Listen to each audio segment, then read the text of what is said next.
Good morning. The last part of life process today, the exercise questions. So, I hope you have learned all the concepts of digestion, respiration, transportation and excretion. Please try to draw the labeled diagram of nephron from your textbook. Only if you are not able to do it or you find it difficult, we will give you a more simpler diagram, because if they ask you in the board the diagram of nephron, they prefer that you draw a textbook based diagram. Now for the exercise questions behind the textbook, I think we did till the in-text question on page number 112. The kidneys in human being are part of a system for excretion. The xylem in plants is responsible for transport of water. The autotrophic mode of nutrition requires all the above: carbon dioxide and water, chlorophyll, sunlight, all the above. The breakdown of pyruvates to give carbon dioxide, water and energy takes place in mitochondria. How are fats digested in our body and how does this process takes place? So we know that fats are basically digested in the small intestine. Fats are first emulsified by the bile juice produced from the liver, and then the pancreatic lipase acts on the emulsified fats and breaks them into fatty acids and glycerol. Where does this process take place? It takes place in the small intestine. So once again, when you say how are fats digested in our body, you will write fats are first acted upon by the bile juice when it enters the small intestine. Bile juice is secreted from the liver and stored in the gallbladder. This bile juice contains no enzymes but has only bile salts and bile pigments. These bile juice emulsify the fat, and then these emulsified fats are acted upon by pancreatic lipase, which converts them into fatty acids and glycerol. These are then digested in the small intestine. Okay, so this is what we are talking about, fats. What is the role of saliva in the digestion of food? Saliva is present in the mouth. It is secreted from salivary gland. It secretes an enzyme called salivary amylase, which acts on carbohydrates and converts them into simpler sugars. It keeps the pH of the mouth alkaline so that salivary gland could secrete saliva, because then only basically the digestion of carbohydrate is possible. What are the necessary conditions for autotrophic nutrition and what are its byproduct? Necessary condition, what all we wrote in the third objective type. What are the conditions? You require carbon dioxide, you require water, you require chlorophyll and you require sunlight. What is the byproduct? Oxygen. Oxygen is the byproduct which is released during autotrophic nutrition. What are the differences between aerobic and anaerobic respiration? Given in the textbook, or I think in the notes we wrote difference between aerobic and anaerobic respiration. Name the organisms, or name some organisms that used anaerobic mode of respiration. Which organisms use? Yeast. And which are the other organisms which use the the anaerobic mode of nutrition? You will write yeast and some bacteria use what? Anaerobic mode of respiration. How are the alveoli designed to maximize the exchange of gases? Alveoli are thin-walled. Alveoli are richly supplied with blood capillaries, and alveoli increase the surface area of lungs so that maximum exchange takes place. Once again, alveoli increases the surface area in lungs so that maximum exchange takes place. They are thin-walled so that gaseous exchange can occur through diffusion, and they are richly supplied with what? Blood capillaries. Next, what would consequence of deficiency of hemoglobin in our body? If you have deficiency of hemoglobin, you suffer from a disease which is called as anemia. Is right. The deficiency of hemoglobin makes you suffer from a disease called anemia, as the oxygen content or as the oxygen carrying capacity decreases. An anemic person gets tired easily. An anemic person gets tired easily and loses weight. An anemic person gets tired easily and loses weight. Describe double circulation in human beings. In human beings, double circulation is carried as we are animals with high energy needs and we require to maintain our body temperature. So we cannot tolerate mixing of blood. In humans, the heart has 4 chambers, 2 atrium and 2 ventricles, or 2 auricles and 2 ventricles. The deoxygenated blood is brought from superior and inferior vena cava and poured into the right atrium. The right atrium expands when it receives the blood. It contracts and the valve opens and the deoxygenated blood is poured into the right ventricle. From the right ventricle, the pulmonary artery takes it to the lungs for oxygenation. From there, the pulmonary vein puts it back to the left auricle. The left auricle expands when it receives the blood. When it is completely filled with blood, the left auricle contracts, the valves open and the blood reaches the left ventricle. From the left ventricle, the blood is pumped into the largest artery of the body called aorta. As the blood flows twice through the human heart, one pure cycle and one impure cycle, it is called double circulation. This much you have to write. What are the differences between the transport of material in xylem and phloem? Very difference. Please write the difference. First write the xylem.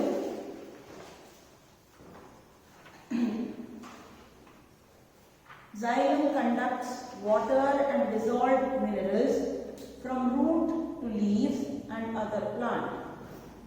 Xylem conducts water and dissolved mineral from roots to leaves and other parts. From roots to leaves and other parts. Come to the phloem side. Phloem conducts prepared food material. Phloem conducts prepared food material from leaves to other parts of plant in dissolved form. From leaves to other part of the plant in dissolved form.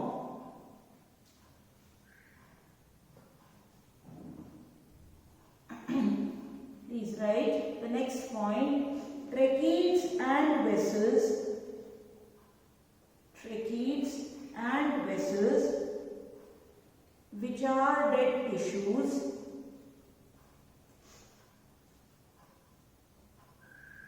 form the part of the transport system of xylem. Form the part of the transport system of xylem.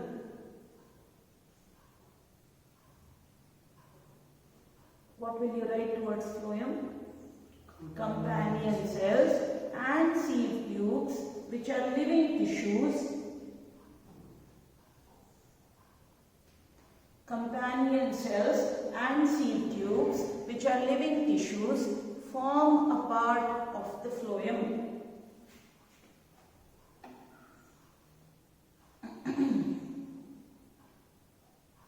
Please write the next point in xylem.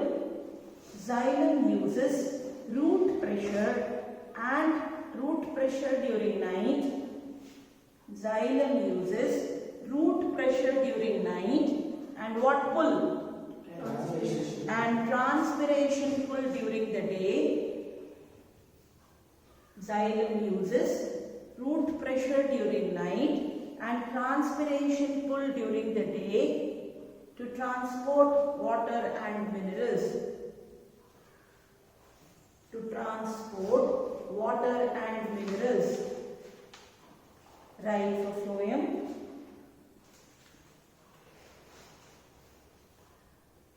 Phloem uses energy from ATP. Phloem uses energy from ATP to translocate food.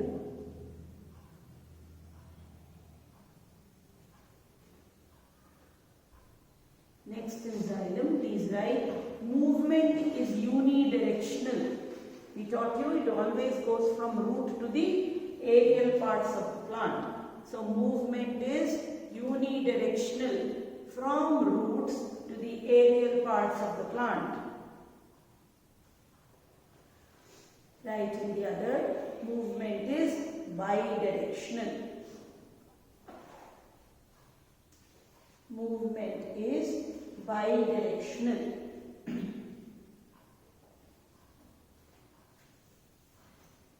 The 13th one, compare the functioning of alveoli in the lungs and nephron in the kidney with respect to their structure and functioning.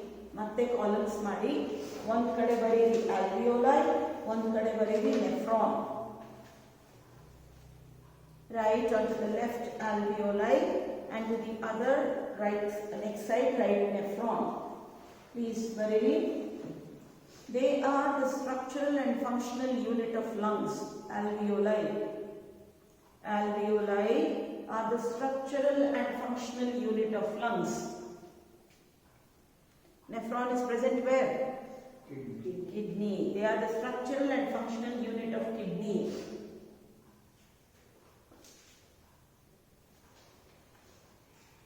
Next, they are alveoli, I am telling. They are rounded and looks like a bunch of grapes. They are rounded and looks like a bunch of grapes.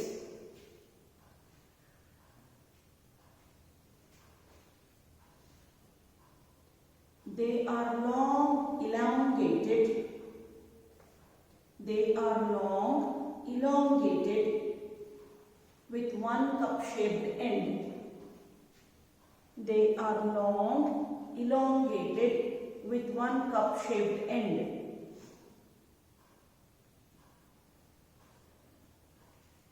Next, they increase the surface area. This is in terms of alveoli.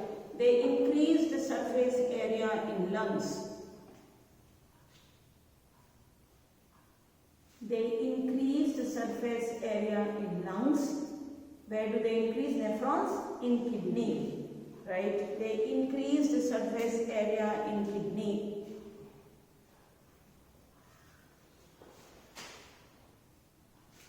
Right? In alveoli, gaseous exchange takes place here. Gaseous exchange takes place here, which converts the deoxygenated blood into oxygenated blood. Which converts deoxygenated blood into oxygenated blood.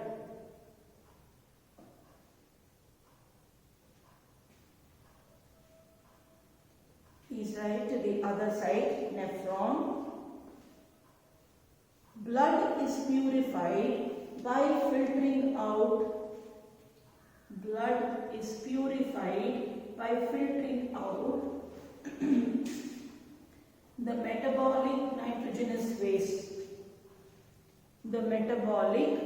nitrogenous wastes.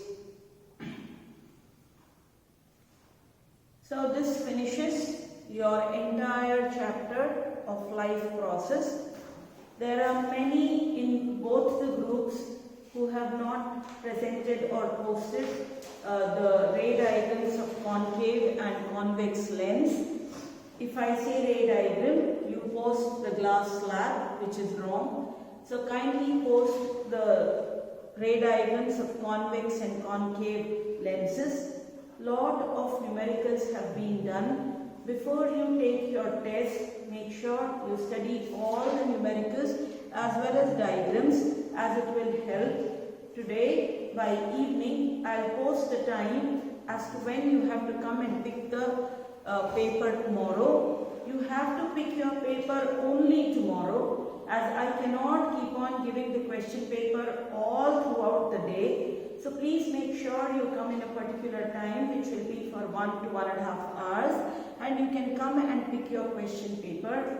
Make sure that you read on Saturday and Sunday, as no classes are posted on those days. Monday onwards, you can take a test. It will be mainly for 1 hour or 1 hour 30 minutes. Bio may be a little more. Physics and chemistry will be for 1 hour only.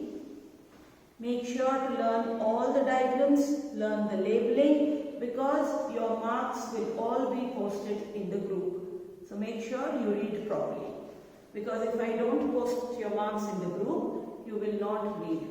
So to test your ego, your respect and your greatness, we will put all your marks in the group.